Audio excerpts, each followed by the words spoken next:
Bonjour à tous, nouvelle vidéo aujourd'hui où je vais commenter une run. J'ai pris une filoncesse que j'ai timée. Alors il n'y a eu que 2 morts, et d'ailleurs ces 2 morts, ce sont les miennes. Mais c'est intéressant de regarder un peu ce qui s'est passé, surtout ce que je peux faire de mieux. Donc le but de ces vidéos, c'est de vous transmettre des tips, des astuces, en tant que Airsham, d'accord, mais aussi de regarder ce que j'aurais pu faire de mieux. Comme vous le savez, je fais toutes mes runs en PU, d'accord, essentiellement.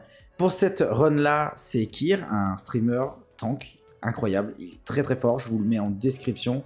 Allez checker, à lui donner du soutien, ça vaut vraiment le coup, son contenu est super intéressant. Et juste avant de lancer la vidéo, je tiens à vous rappeler que je suis en stream tous les soirs, de 20h30 à 21h jusqu'au milieu de la nuit, voire jusqu'au petit matin. N'hésitez pas à passer si vous avez des questions, si vous êtes nouveau, venez poser vos questions, venez passer un bon moment, parfois je fais aussi des clés viewers, vous verrez, on s'amuse vraiment bien avec le chat. Et si vous voulez me soutenir par rapport au contenu que je fais sur YouTube ou sur Twitch, si vous avez un Twitch Prime qui traîne, il sera grandement accueilli chez moi, ça va m'aider énormément. Et on y va pour cette run. Donc je vais pas faire tous les packs, je vais pas faire tout le donjon parce que ce serait beaucoup trop long. Donc le premier pack, on fait du classique, BL, on prend tout ce qui est ici. Là, pas grand chose à retenir. Vous avez tout mon trophée GCT qui tourne. Je wall assez tôt pour anticiper les dégâts OE. Donc, je mets ma graisse, je mets mon ascendance, j'ai mis double HST, d'accord, double totem guérisseur, et on DPS. Là, ici, il n'y a pas grand-chose à heal. Donc là, vous allez assister à ma première mort. Donc, il a mis un sigil fear sur les ZAD là. Il a pris le gros, là, on est là-bas. Et donc, le but, c'est qu'il meld. Nous, on passe en attendant. Il va meld au bout. Là, va revenir. Et on n'a pas ce pack à faire qui est long pour rien du tout. Donc, je vais passer. Mais sauf que, vous voyez, là, il y a son meld. Il meld. Mais je suis encore en rage de body pool de LAD. Donc je prends l'aggro et forcément ça converge à moi, c'est la mort. On passe sur le premier boss, donc on va passer rapidement, d'accord, il n'y a pas grand chose à savoir. Ce qui est bon à savoir, c'est que quand LAD, enfin, le boss fait l'AOE, on met toujours des remous, d'accord, sur au moins les personnes les plus fragiles. Enfin, déjà de toute façon, vos remous, vous les mettez tout le temps sur, alors en l'occurrence sur les DPS, parce que là, le boss sur le tank ça ne sert à rien. Et aussi ce que vous pouvez faire, c'est par exemple le bouclier de terre, le mettre par exemple sur le SP en l'occurrence, en tout cas la personne la plus fragile de votre groupe, d'accord. On n'oublie pas que ça augmente de 20% les soins que vous allez lui mettre. Donc le boss, je remets, il fait son AOE, d'accord. Donc j'ai mis au préalable mon totem déferlant, il fait l'AOE, j'ai mis des remous, boum. Là j'ai mis un totem guérisseur, je vais caster un afflux et on continue de DPS. D'accord, rien de plus, ça sert à rien de continuer à heal. Vous voyez, les barres continuent de descendre, mais ça va remonter grâce à votre totem guérisseur. Tout va remonter tranquillement. Pas grand chose à dire. Par contre, on va voir le prochain pack. Pour le prochain pack, en tout cas tous les autres packs où il y a la drill, donc l'AD qui se met à caster et qui répand toutes les AOE, vous avez un job, d'accord, un job, donc c'est toujours, je vais le répéter, remove tout le monde, d'accord, ça c'est obligatoire, de toute façon c'est votre taf en permanence en Airsham. Votre taf, c'est quand la drill commence à spammer ses AOE, c'est de laisser votre totem, votre cap totem stun pendant que les AOE explosent. Comme ça, ça vous empêche que les ZAD casters vous castent sur la gueule pendant les AOE. Et là, sinon, c'est le décès direct. Je vous montre. Donc là, il y a alerte 3, 2, 1. Regardez, donc je fais un bump, je pose le cap, d'accord, pour prévenir des casters. Bon, là, les casters étaient morts, mais c'est ce qui vous devez faire à chaque fois, d'accord.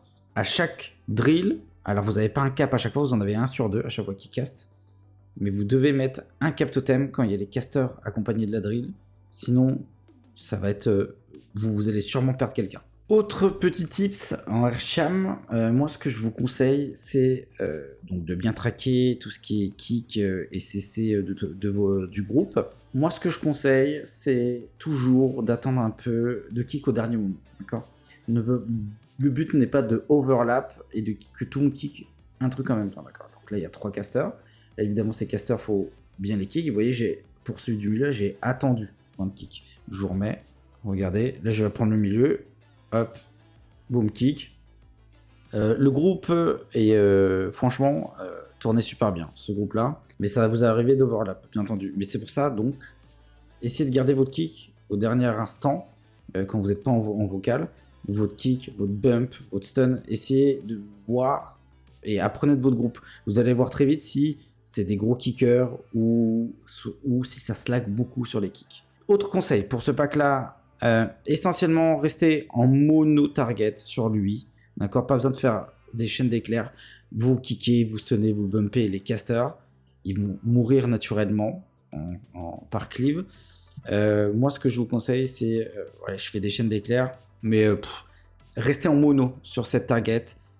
Donc, lava burst, d'accord, et éclair. Les chaînes d'éclairs, c'est pas mauvais, mais restez en mono sur celui-là. Le but, c'est que lui meure le plus tôt possible. Et donc là, on arrive sur un des boss les plus embêtants, les plus durs pour le Airsham. Les boss les plus embêtants, les plus durs pour le Airsham, ça va être les fights où les dégâts sont constants. Le Airsham aime bien, il vient quand il y a des gros dégâts d'un coup, on remonte tout le monde parce que c'est un gros power healing et qu'il se passe rien après.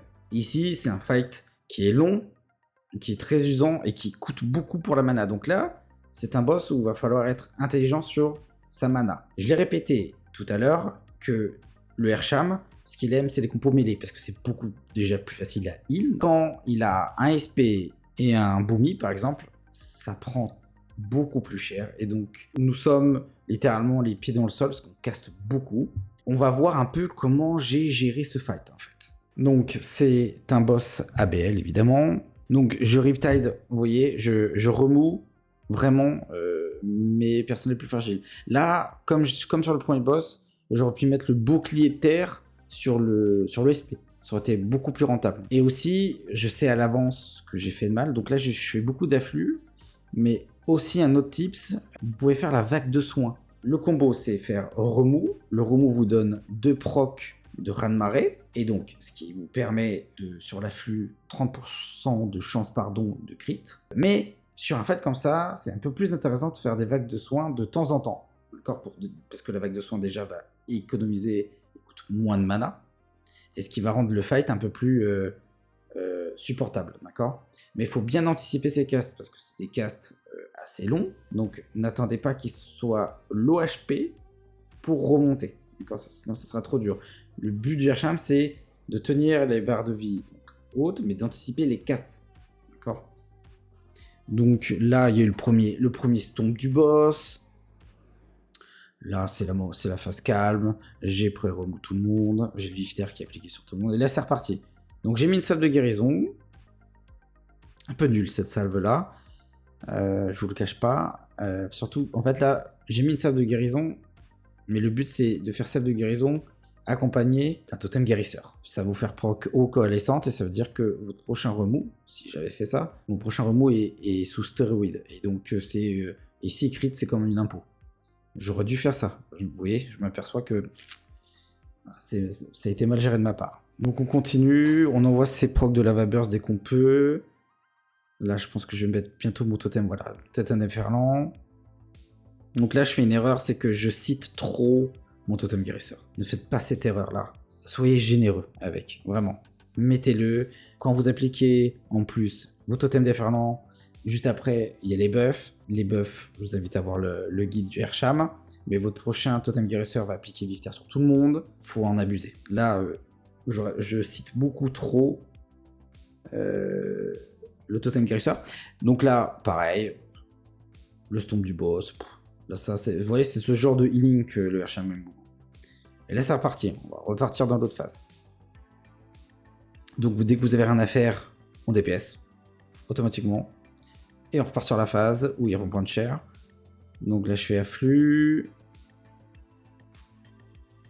Afflux. Ouais, je fais que des afflux, vous voyez. J'aurais pu faire des vagues de soins. Je suis déjà à moins de 1000 mana. D'accord. Et je crois que, en plus, j'ai eu déjà l'innerve du Druid. C'est pas le bon bail. J'ai claqué ma marche des... comment c'est en français? La marche des vents, je crois, pour pouvoir caster en courant. Pareil, vous pouvez en abuser. Hein. C'est un sort qui est très fort. vous pouvez heal tout en étant mobile ou DPS d'ailleurs. Donc ouais, ce que je vais retenir de ce fight, c'est de mettre un bouclier de terre sur le plus fragile du groupe et d'abuser un peu plus sur mon totem guérisseur. D'accord. Mon NS est up aussi, c'est dommage hein, que je garde mon NS comme ça. Donc pour ceux qui ne savent pas, ce sort-là permet que mon prochain cast soit instantané. C'est 1 minute de CD. Le fight, il dure quoi? Il dure 2 minutes à peu près. Je peux l'utiliser 2 fois. On prend. Donc ouais, vous voyez, oh là là là là, c'est très majeur de ma part. Hein. C'est très majeur, c'est très intéressant de revoir ces VOD. Faites-le. Non, c'est super important. On passe au pack d'après le deuxième boss. Donc là, pareil, le but, c'est de mettre des remous sur tout le monde. J'ai déjà utilisé mon kick. Donc après le beam, je vais mettre un cap, puis un bump. D'accord, vous voyez, j'ai mis mon stun. Là, ça recaste. Boum, le bump. Il y a toujours cette rotation de CC. Là, Kyr a mis son sigil de silence. Là, je me fais target. J'ai wall. D'accord, quand vous avez les aides qui vous castent l'espèce de missile. Moi, j'utilise toujours un wall, ce que j'ai sous la main. Donc, le wall ou le totem qui me permet de vous mettre un gros shield. Pareil, soyez généreux sur ce genre d'habilité. D'accord, alors évidemment, il y a des choses qui ne sont pas, qui nécessitent pas d'être wall. Mais ici, vous pouvez y aller. Donc, après, pas grand chose à savoir de plus. On va refaire le même pool. Je sais pas si... Non, il n'y a pas de mort ici, je crois. Je crois pas. Donc, vous voyez, et là, vous pouvez voir qu'il y a une canalisation sur moi. Cette canalisation fait très mal. D'accord? Elle fait très mal. Donc, pareil, on est généreux sur le heal. On bosse bien son totem guérisseur et on combine avec soit un SLT. Voilà. J'ai mis un SLT, où on met l'ascendance, voilà. On est généreux sur ce genre de choses parce que ce sont des packs qui font très très mal. Et bien sûr, on esquive la tornade. Donc on arrive sur le troisième boss. Ça va être très rapide, il n'y a pas grand chose à savoir. Donc c'est un boss qui fait assez mal au tank, d'accord. Et petite spécificité, donc sur les...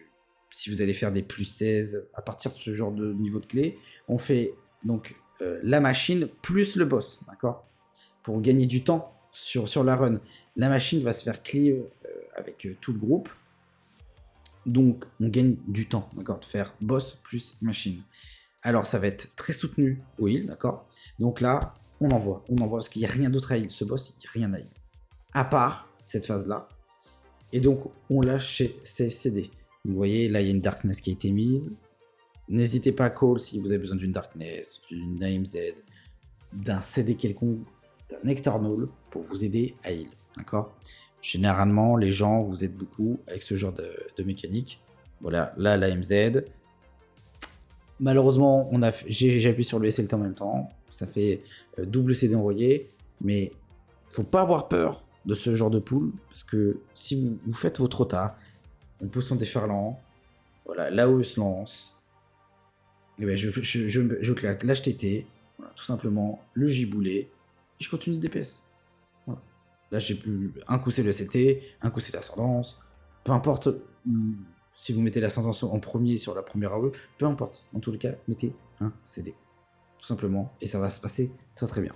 Et donc, le pack d'après le boss, c'est parti pour la Macarena. Horrible. Encore, c'est juste horrible à tout esquiver. Faut avoir bu 40 cafés pour tout esquiver. Et ben là, faut juste donc utiliser votre marcheur des vents Haute Grace pour pouvoir caster en courant sur une AOE, sur une phase AOE au moins du gros add machine, d'accord.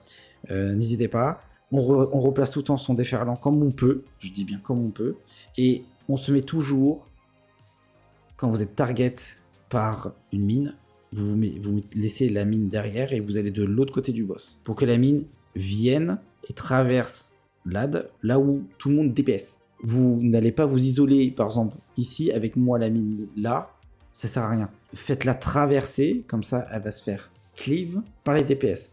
Ça va énormément vous aider. Et bien sûr, on touche pas non plus les mines des autres, sinon vous mourrez. Voilà, c'est...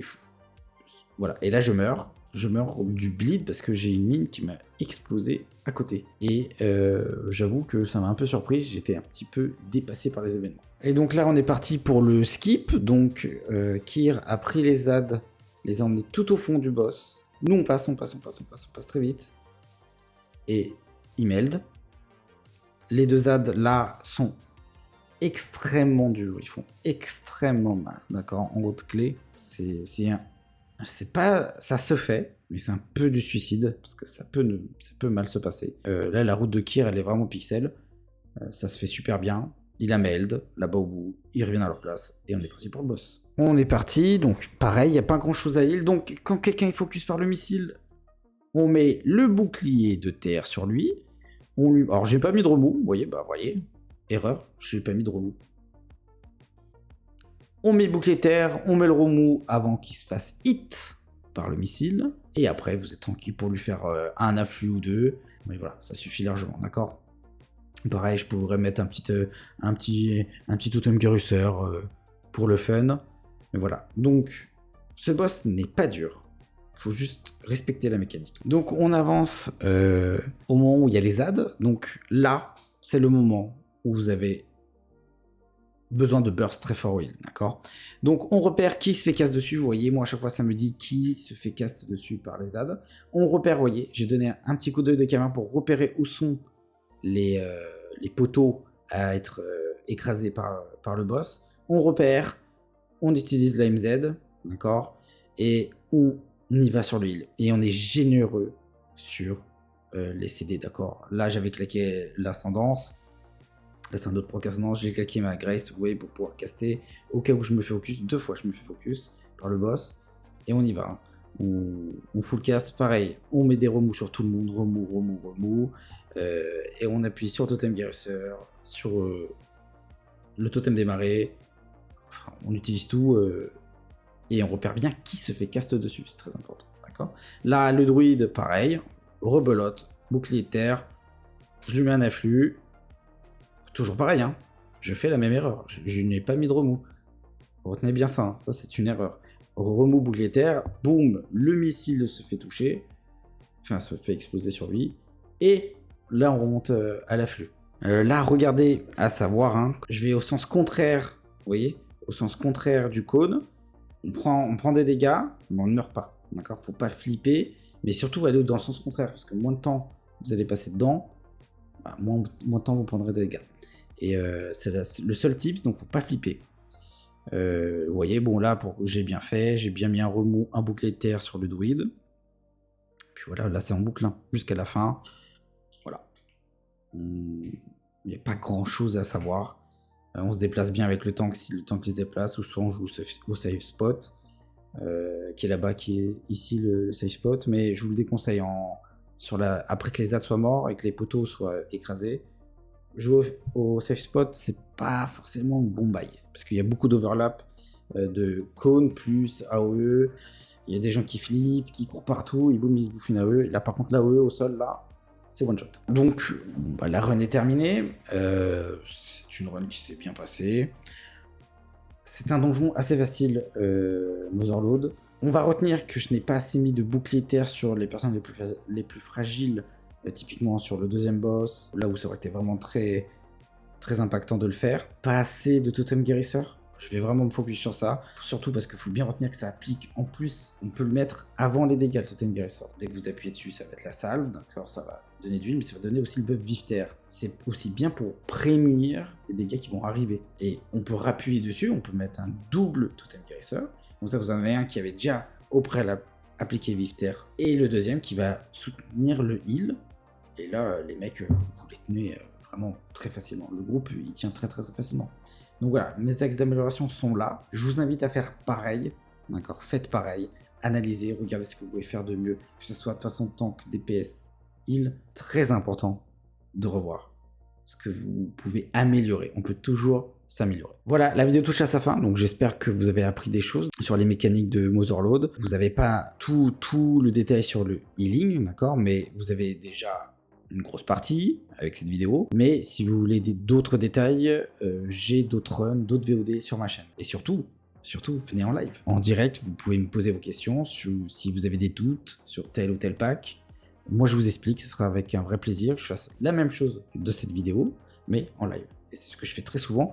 Et très souvent en live, je re-analyse des runs qui se sont mal passés, ou même comment ça se sont bien passés. Je vois ce que je peux faire de mieux. Sur ce, je vous dis à très bientôt. On n'oublie pas le petit like, le commentaire, et on n'oublie pas de s'abonner non plus. Ça sera un grand soutien. Merci beaucoup, c'était Goodface.